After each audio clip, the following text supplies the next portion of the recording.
రాజశేఖర రెడ్డి గారి నాయకత్వంలో ప్రపంచంలోనే మొట్టమొదటిసారి, లేకుంటే భారతదేశంలో మొట్టమొదటిసారి, ప్రపంచం మనకే మళ్ళీ మాడుకోవచ్చు, శాచురేషన్ మోడ్ మీద ఇండ్లు కడతామని చెప్పిన ప్రభుత్వాలు అవి. రాజకీయం లేదు, పార్టీలు లేవు, కులం లేదు, మతం లేదు, మీలాగా పొలిటికల్ గవర్నెన్స్ లేదు. 80 లక్షల ఇల్లు కట్టాలని ఆ రోజు అనుకున్న నాకు గుర్తు, ఆ సంఖ్య గుర్తు నాకు, అటు ఇటు కరెక్షన్లో ఉంటాయి. కాబట్టి మీరు చెప్పేది ఏదో ఎట్లా చేస్తారో చెప్పాలి. ఒకే అట్లా సర్వే జనా సుఖినో భవంతు, హ్యాపీ హెల్తీ వెల్తీ ఫ్యామిలీ ఇట్లా అనుకుంటూ పోతే అట్లే ఉంటుంది. ఈ మధ్యకాలంలో అక్కడ చూస్తుంటాను, బ్రహ్మాండమైన 10 మంది ఉంటారు అక్కడ, బ్రహ్మాండమైన అంటుంటారు అక్కడ. అట్లా ఉంది మీ పరిపాలన మొత్తం. కాబట్టి దయచేసి మీరు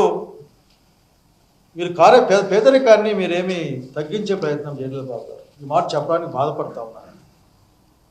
సంపద సృష్టి మీ దగ్గర నుంచి లేదు, చదువులో మీ ఇన్వెస్ట్మెంట్ లేదు, హెల్త్లో మీ ఇన్వెస్ట్మెంట్ లేదు.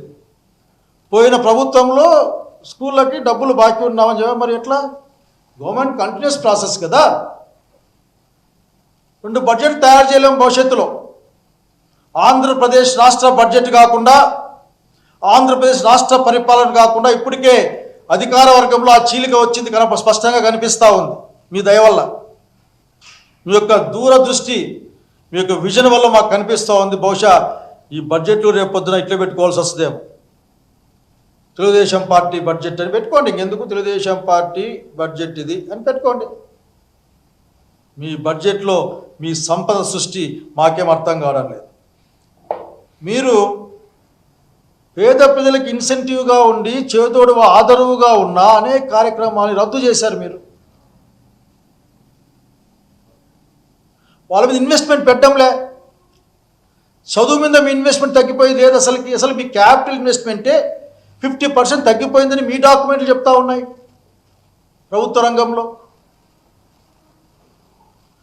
కాబట్టి మీ సంపద సృష్టి ఏం లేదు, అప్పులు తెచ్చుకోవడమే సంపద సృష్టిని ప్రమించే ప్రయత్నం చేస్తూ ఉన్నారు. మీరు జీరో అప్పు టాలరెన్స్ ఉన్న ఒక రాష్ట్రానికి 1,00,000 కోట్ల అప్పు తెచ్చిన గొప్ప వ్యక్తి మీరు. ఆఖరికి నాకు ముచ్చటేస్తుంది మనం చూస్తే.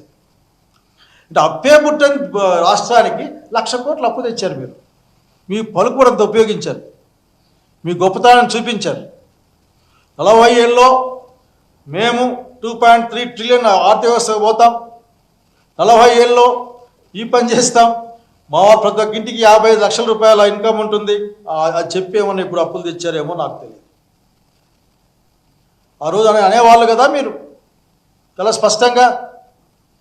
వారు పరిగెడతా ఉన్నారు ఢిల్లీకి అప్పుల కోసం, ఢిల్లీకి అప్పుల కోసం అని. నా అనుమానం ఏంటంటే మీరు ఢిల్లీలో పర్మనెంట్గా ఒక సిస్టమ్ పెట్టుంటారండి, ఇంక అప్పుల కోసం పరిగెత్తేది కాదు, ఎందుకులే ఆడేవాడు పెడతా పోతుందిలే అని చెప్పేసి. కాబట్టి మోసపూరితమైన వాగ్దానాలు, మోసపూరితమైన మాటలు మాట్లాడడం మానేయండి. ఈ రాష్ట్రానికి, రైతాంగానికి ఏం చేస్తారో చెప్పండి. జగన్మోహన్ రెడ్డి గురించి కాదు, ప్రధానికి జగన్మోహన్ రెడ్డి, జగన్మోహన్ రెడ్డి, జగన్మోహన్ రెడ్డి. అది ఫస్ట్. ఇంతకుముందు బుక్కులు రాసేవాళ్ళు, పరీక్ష రాసేవాళ్ళు శ్రీరామ అని రాసేవారు, పైన లైన్ కొట్టేవారు. అట్లా ఇప్పుడు జగన్మోహన్ రెడ్డి అని రాసుకొని మీరు మొదలుపెడతా ఉన్నారు. అట్లాగే పొద్దున లేస్తే ఏదో వాళ్ళ ఇష్టమైన దేవుణ్ణి మొక్కుంటారు. అట్లా మీరు కూడా జగన్మోహన్ రెడ్డి గారు ఇష్టం కాబట్టి మీకు మొక్కుని మొదలు పెడతారు. మీరు రైతాంగానికి ఏం చేస్తారు, వాళ్ళ గిట్టుబాటు ధర ఎట్లా, మీ రాశారు మీ దగ్గర నుంచి సంపాదించిన విషయాన్ని. అసలుకి మీరు కంది, మినుము, ఆ తర్వాత శనగలు, పెసర్లు ఇవన్నీ బాబు గారు మొన్న మిర్చి యార్డ్ గొడవ వచ్చిన తర్వాత మీరు ప్రకటించారు మార్కెట్ తర్వాత కొనిస్తున్నామని. అసలు ఎంత మార్కెట్ టార్గెట్ ఎంత పెట్టుకున్నారు, మీరు ఎంత కొన్నారు?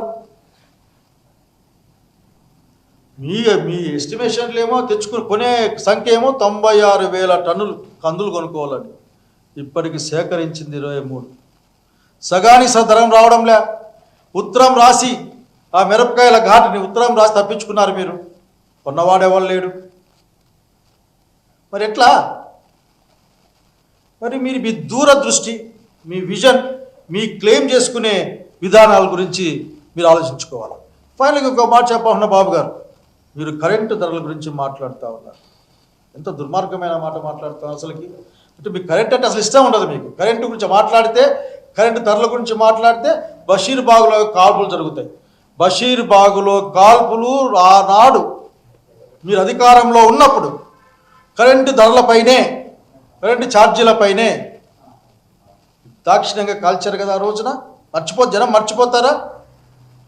ట్రూఅప్ ఛార్జీలతో 15,000 కోట్లు మీరు లాక్కున్నది మర్చిపోతారా? ఈ రోజున మరి ఏదో ట్రూ డౌన్ అంట, కొత్త పద్ధతి. నేనేమన్నా 15-20,000 కోట్లు ఎన్నికిస్తారేమనుకున్నా, 4,000 2,000 అంటా ఉన్నారు అక్కడ ఆఖరికి, అంటే 5,000.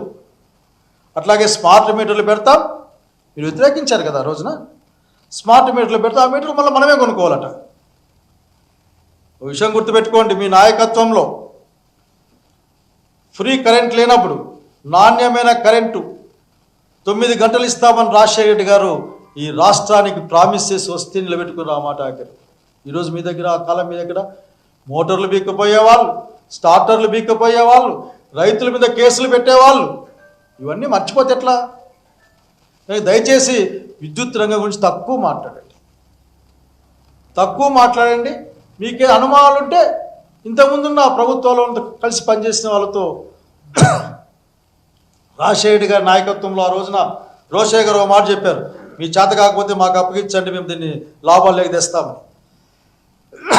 కాబట్టి మీరు మాట్లాడిన మాటలన్నీ కూడా 232 పేజీల డాక్యుమెంట్లో బహుశా అనుకోవడం ఏంటంటే మీ డాక్యుమెంటు మరొక్కసారి దాని చరిత్ర పుటలేకపోయి మరి ఇంకో నంబర్ కోసం సిద్ధమవుతుందేమో తప్ప 47 గురించి మాట్లాడే ముందు 2020లో మీరు మాట్లాడితే హైదరాబాద్ ఆ బిల్డింగ్ కట్టినా, అనంత నా వల్లనే వచ్చింది, నా వల్లనే భూములు పెరిగినాయి, ఇవి మాడబాకండి. ఎందుకంటే ఎవరి వలన భూములు పెరిగినాయి, ఎవరికి భూములు పెరిగినాయి, ఎవరికి లాభం జరిగింది, అసలు ఉద్యోగాలు ఎవరి వలన వచ్చాయి స్పష్టంగా ఛాలెంజ్ చేసి చెప్తా ఉన్నాం. టెక్నికల్ ఎడ్యుకేషన్ని గ్రామీణ ప్రాంతాలకు, పేద ప్రజలకు, కులాలకు, మతాలకు, ప్రాంతాలకు, రాజకీయాలకు అతీతంగా ప్రజలకు పంపించిన, ప్రజలు చేరువ చేసిన నాయకుడు ఉంటే అది రాజశేఖర రెడ్డి గారు. ఫీ రియంబర్స్మెంట్ పథకం ద్వారా కంటిన్యూ చేసిన వారు జగన్మోహన్ రెడ్డి గారు. దయచేసి ఇటువంటి తేలిక మాటల్ని మానేసి ఈ రాష్ట్ర ప్రజలకి, రైతులకు ఏం చేస్తారు, యువకులకు ఏం చేస్తారు, ముసలి వాళ్ళకి ఏం చేస్తారు, చదువుకునే పిల్లలకి ఏం చేస్తారు, వివిధ రంగాల్లో ఉన్న పరిశ్రమలకు ఏం చేస్తారు, ఇవి మాట్లాడండి.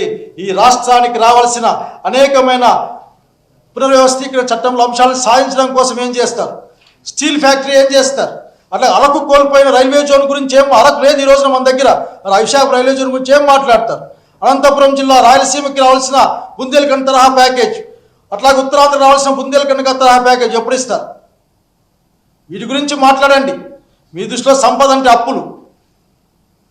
జనం దగ్గర డబ్బులు పెరిగితే, జనం కొనుగోలు శక్తి పెరిగితే సహజంగానే రాష్ట్ర సంపద పెరుగుతుంది. ఆలోచించండి. వీరికే మాటలు కాదు, మీ వాళ్ళైతే చప్పట్లు కొట్టించుకోవడం కోసం కాదు. ముగించే ముందు మీకు ఇంకో మాట చెప్పన్న బాబు గారు, పొర్లి వంతి నాకు ఇంట్రెస్ట్ ఈ విషయంలో ఆఖరికి. అందుకని మాట్లాడితే ఆఖరికి రాజశేఖర రెడ్డి గారి కొడుకు జగన్మోహన్ రెడ్డి గారు లిక్కర్లు అట్లా ఇట్లా అని మాట్లాడుతున్నారు. అసలు మీకు లిక్కర్ అంటే, సారా వ్యాపారం అంటే ఎంత ప్రేమ ఉంటుంది మీ దగ్గర తెలుసా? మీరు లెక్కలు చూసుకో. ఎందుకంటే ఎవరు గుర్తుకుంటారనుకుంటారు, ఎందుకంటే ప్రింటింగ్లో ఉంటాయి ఇవన్నీ. 14-19లో టీడీపీ ప్రభుత్వం ఆ రోజున అమ్మిన కోట్లలో ఉంటాయి. 14-15కి ఐఎంఎల్ 2.88 కోట్లు, బీర్లు 1.74 crores. 15-16లో అది 3 కోట్లకు మారింది, ఇది 1.75కి మారింది. 16-17లో 3.3కి పెరిగింది, ఇది 1.78కి పెరిగింది. 17-18లో 3.6 వచ్చింది, అది ఇది 2.27కి వచ్చింది. 18-19లో 3.84 కోట్లకు వస్తే ఆ పక్క 2.77 వచ్చింది. అసలుకి అంటే శుక్లపక్షంలాగా పెరుగుకుంటూ పోయింది. పెరగడమే, ఏ సంవత్సరం కూడా తగ్గే ప్రయత్నం మీ దగ్గర లేదు. జగన్మోహన్ రెడ్డి గారు వచ్చిన తర్వాత వైఎస్ఆర్సీపీ ప్రభుత్వంలో 19-20 3 కోట్లు, బీర్లా డబ్బులు 2.11 crores తగ్గింది. 20-21లో 1.87 crores, బీర్లు 0.57 crores. 21-22లో 2.63 crores. అంటే ఇట్లా తగ్గుతా అసలు మీ రేట్లు పెరిగే కొద్దీ, పోయే కొద్దీ కాలంగా చివరికి హయ్యెస్ట్ అమౌంట్ వచ్చేసాక వీళ్ళ దగ్గర ఇవి వచ్చిన డబ్బులు ఏంటంటే అసలు వైఎస్ఆర్సీపీ గవర్నమెంట్లో 3.3 crores.